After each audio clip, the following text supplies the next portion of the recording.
Kegiatan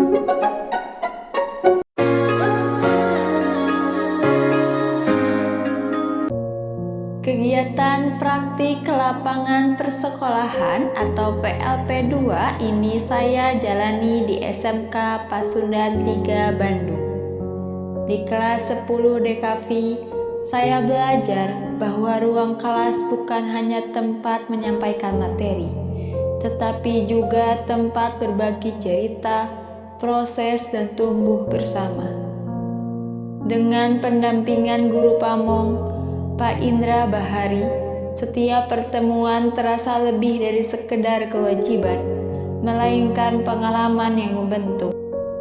Dari mereka, saya belajar bahwa menjadi guru bukan hanya soal mengajar, tetapi tentang hadir, mendengarkan, dan memberi ruang agar setiap proses belajar memiliki arti.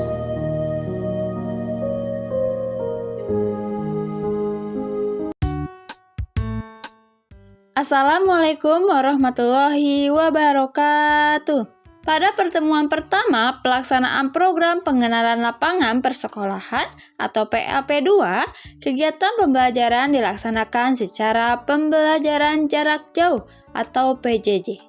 Pembelajaran dilakukan melalui grup WhatsApp kelas, mengingat kondisi yang belum memungkinkan untuk melaksanakan tatap muka karena adanya simulasi TKA yang dilakukan oleh kelas 12. Pada sesi ini, saya memberikan pembukaan, penyampaian tujuan pembelajaran, serta penjelasan langkah-langkah kegiatan yang harus dilakukan peserta didik. Peserta didik kemudian merespon melalui pesan teks, mengonfirmasi pemahaman dan juga melaksanakan instruksi yang diberikan. Seluruh proses pembelajaran mulai dari penyampaian materi singkat. Assalamualaikum warahmatullahi wabarakatuh. Halo teman-teman semua, selamat datang di pembelajaran Bahasa Indonesia. Kali ini kita akan menyelami dunia puisi. Bukan cuma membaca, akan tapi juga merasakan dan juga memahami, dan bahkan menggambarkan maknanya. Sebelum kita masuk lebih jauh, ayo kita tonton sebentar cuplikan pembacaan puisi. Yuk kita mulai! Aku, karya Khairil Anwar. Kalau sampai waktuku, ku mau tak seorang kan merayu, tidak juga kau. Tak perlu seduh sedang itu. Aku ini binatang jalang, dari kumpulannya terbuang. Biar peluru menembus kulitku, aku tetap meradang, menerjang luka, dan bisa ku bawa berlari,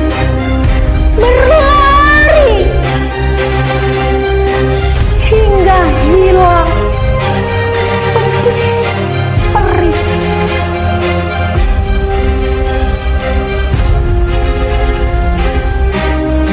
Dan aku akan lebih tidak peduli. Aku mau hidup 1000 tahun lagi.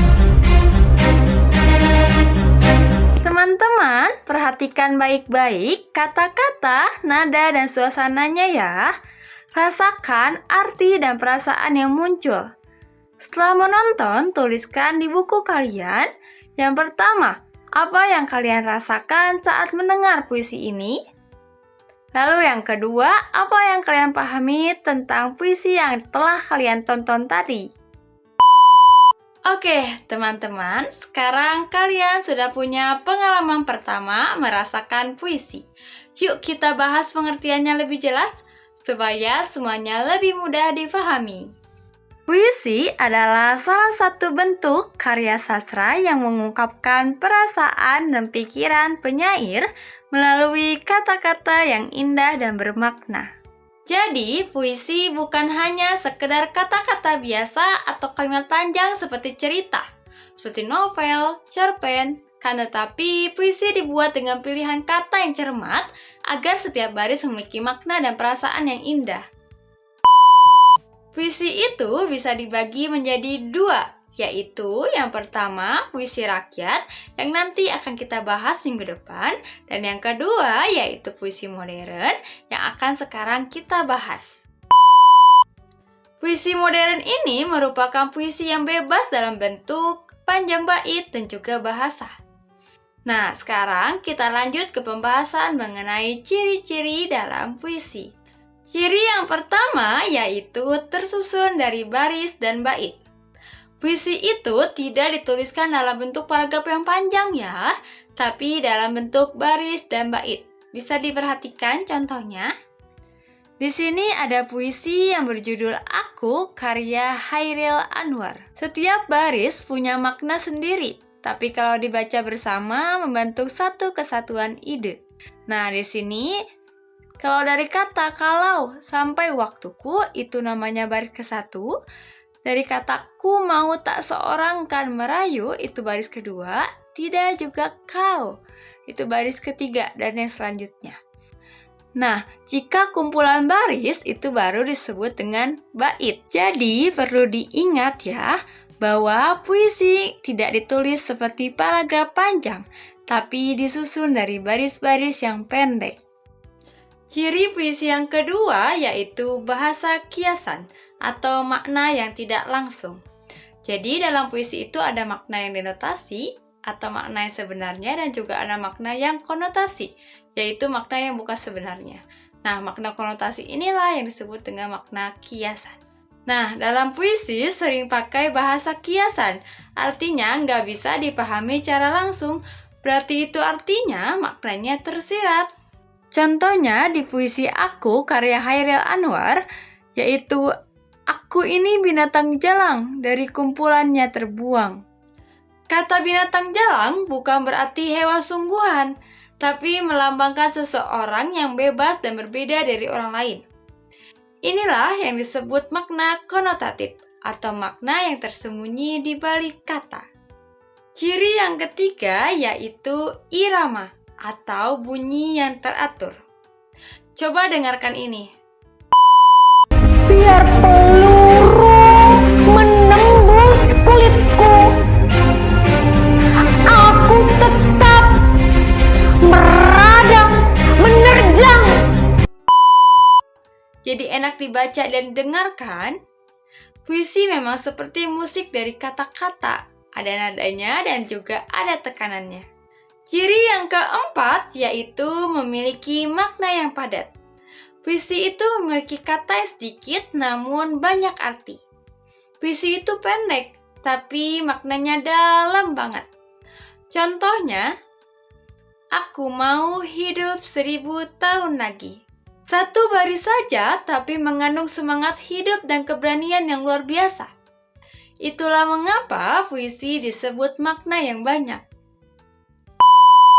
Itulah ciri-ciri dari puisi. Mari kita ulang sama-sama ya. Ciri-ciri puisi itu ada 4. Yang pertama, tersusun dari baris dan bait. Yang kedua, memiliki makna yang kiasan. Yang ketiga, memiliki irama atau bunyi yang teratur. Lalu yang keempat, memiliki makna yang padat. Setelah mengetahui ciri-ciri dalam puisi, mari kita mempelajari mengenai unsur-unsur pembangun dalam puisi. Unsur-unsur pembangun dalam puisi itu ada 2. Yang pertama, unsur fisik puisi, dan yang kedua, unsur batin puisi. Unsur fisik puisi yang pertama yaitu diksi atau pilihan kata. Diksi itu pemilihan kata oleh penyair. Kata-katanya nggak asal loh, tapi dipilih biar maknanya pas dan indah. Jadi, pemilihan kata dalam puisi itu ada dua ya. Ada kata yang denotatif dan juga ada kata yang konotatif. Jika kata denotatif yaitu adalah makna yang sebenarnya, tapi jika kata yang konotatif itu adalah bukan makna yang sebenarnya. Contohnya, meja hijau. Jika makna denotatifnya yaitu meja yang berwarna hijau, akan tapi makna konotatifnya yaitu pengadilan. Itu adalah diksi dalam puisi. Yang kedua yaitu mazaz atau gaya bahasa. Mazaz adalah cara penyair memperindah kalimat agar puisi terasa lebih hidup, menarik dan penuh makna. Dengan mazaz, kata-kata dalam puisi tidak hanya sekedar kalimat biasa, tapi bisa membuat pendengar merasakan emosi dan imajinasi dari penyair. Beberapa jenis mazaz yang sering dipakai dalam puisi. Ada mazaz metafora, yaitu perbandingan secara langsung. Mazaz metafora yaitu membandingkan dua hal berbeda secara langsung, tanpa adanya konjungsi. Apa itu konjungsi? Contohnya seperti bagaikan, andaikan, dan yang lainnya. Tujuannya supaya makna terasa lebih kuat. Contoh dari puisi Aku karya Chairil Anwar. Aku ini binatang jalang, dari kumpulannya terbuang. Kata binatang jalang bukan berarti hewan sungguhan ya, tapi perumpamaan untuk menggambarkan jiwa bebas, keras kepala, dan tidak mau diatur. Jadi, lewat metafora ini, Chairil Anwar menggambarkan dirinya sebagai orang yang hidup bebas, tidak terikat aturan siapapun. Oke teman-teman, sekarang kita lanjut ke imaji atau gambaran dalam pikiran. Kalau tadi kita bahas soal diksi dan juga mazaz, sekarang kita belajar gimana sih penyair bikin kata-kata itu terasa hidup di kepala pembacanya. Imaji ini yang bikin puisi bisa kita bayangkan, dengar, bahkan kita rasakan. Jadi, imaji itu artinya gambaran yang muncul di kepala kita saat membaca puisi. Waktu baca puisi, kalian pernah nggak sih kayak ngebayangin pemandangan, suasana, atau bahkan rasa sakit dari kata-katanya? Nah, itu tandanya kalian sedang menangkap imaji. Imaji bikin puisi nggak cuma enak dibaca, tapi juga enak dirasakan. Yang selanjutnya adalah rima. Rima itu adalah persamaan bunyi yang muncul di awal, tengah, atau akhir baris puisi. Tujuannya supaya puisi terasa lebih indah, berirama, dan enak dibaca. Coba dengarkan contoh ini. Mentari pagi bersinar cerah, burung bernyanyi di dahan rendah, embun menetes lembut dan indah, alam tersenyum, hati pun merekah. Nah, kamu bisa dengarkan, setiap akhir baris mempunyai bunyi yang mirip, yaitu cerah, rendah, indah, dan juga merekah. Bunyi akhirnya yaitu ah. Nah, itu yang disebut rima akhir. Karena bunyi miripnya ada di bagian akhir baris, yaitu pengulangan bunyinya ada di akhir baris. Rima ini bikin puisi lebih hidup dan punya irama kayak lagu. Selain di akhir, rima juga bisa muncul di awal atau di tengah baris. Tapi yang paling sering memang di akhir baris. Jadi, lewat rima, penyair seperti sedang bermain bunyi. Supaya puisinya bukan cuma enak dibaca, tapi juga enak didengar. Yang terakhir yaitu tipografi. Sebelum membahas lebih lanjut, lihat puisi ini dulu ya teman-teman. Kalimat-kalimatnya bukan ditulis lurus dari atas ke bawah, tapi dibentuk menyerupai hati. Nah, ini yang disebut tipografi dalam puisi. Tipografi adalah cara penyair menata baris dan bait puisi agar punya makna visual tertentu. Di puisi ini, bentuk hatinya bukan sekedar hiasan, tapi punya makna simbolis loh. Hati melambangkan kasih sayang dan cinta yang tulus. Jadi, bahkan tata letak tulisan pun bisa ikut menyampaikan pesan dan perasaan dari penyair. Cukup sekian materi puisi hari ini, teman-teman. Dari yang kita pelajari bareng-bareng, kita jadi tahu bahwa puisi itu bukan hanya sekedar rangkaian kata indah, tetapi di dalamnya ada perasaan, makna, dan pesan yang ingin disampaikan oleh penyair kepada pembaca.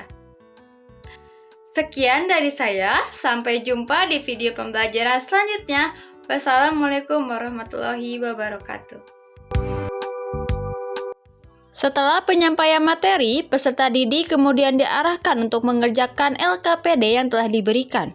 Instruksi pengerjaan disampaikan melalui WhatsApp dan peserta didik diminta untuk mengumpulkan hasil pekerjaan mereka sesuai waktu yang ditentukan.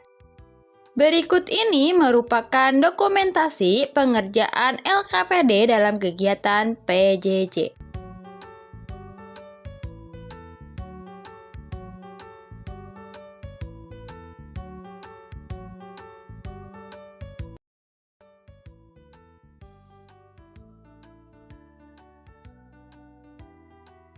Cukup sekian untuk pertemuan pertama. Sampai jumpa di pertemuan selanjutnya. Bye-bye.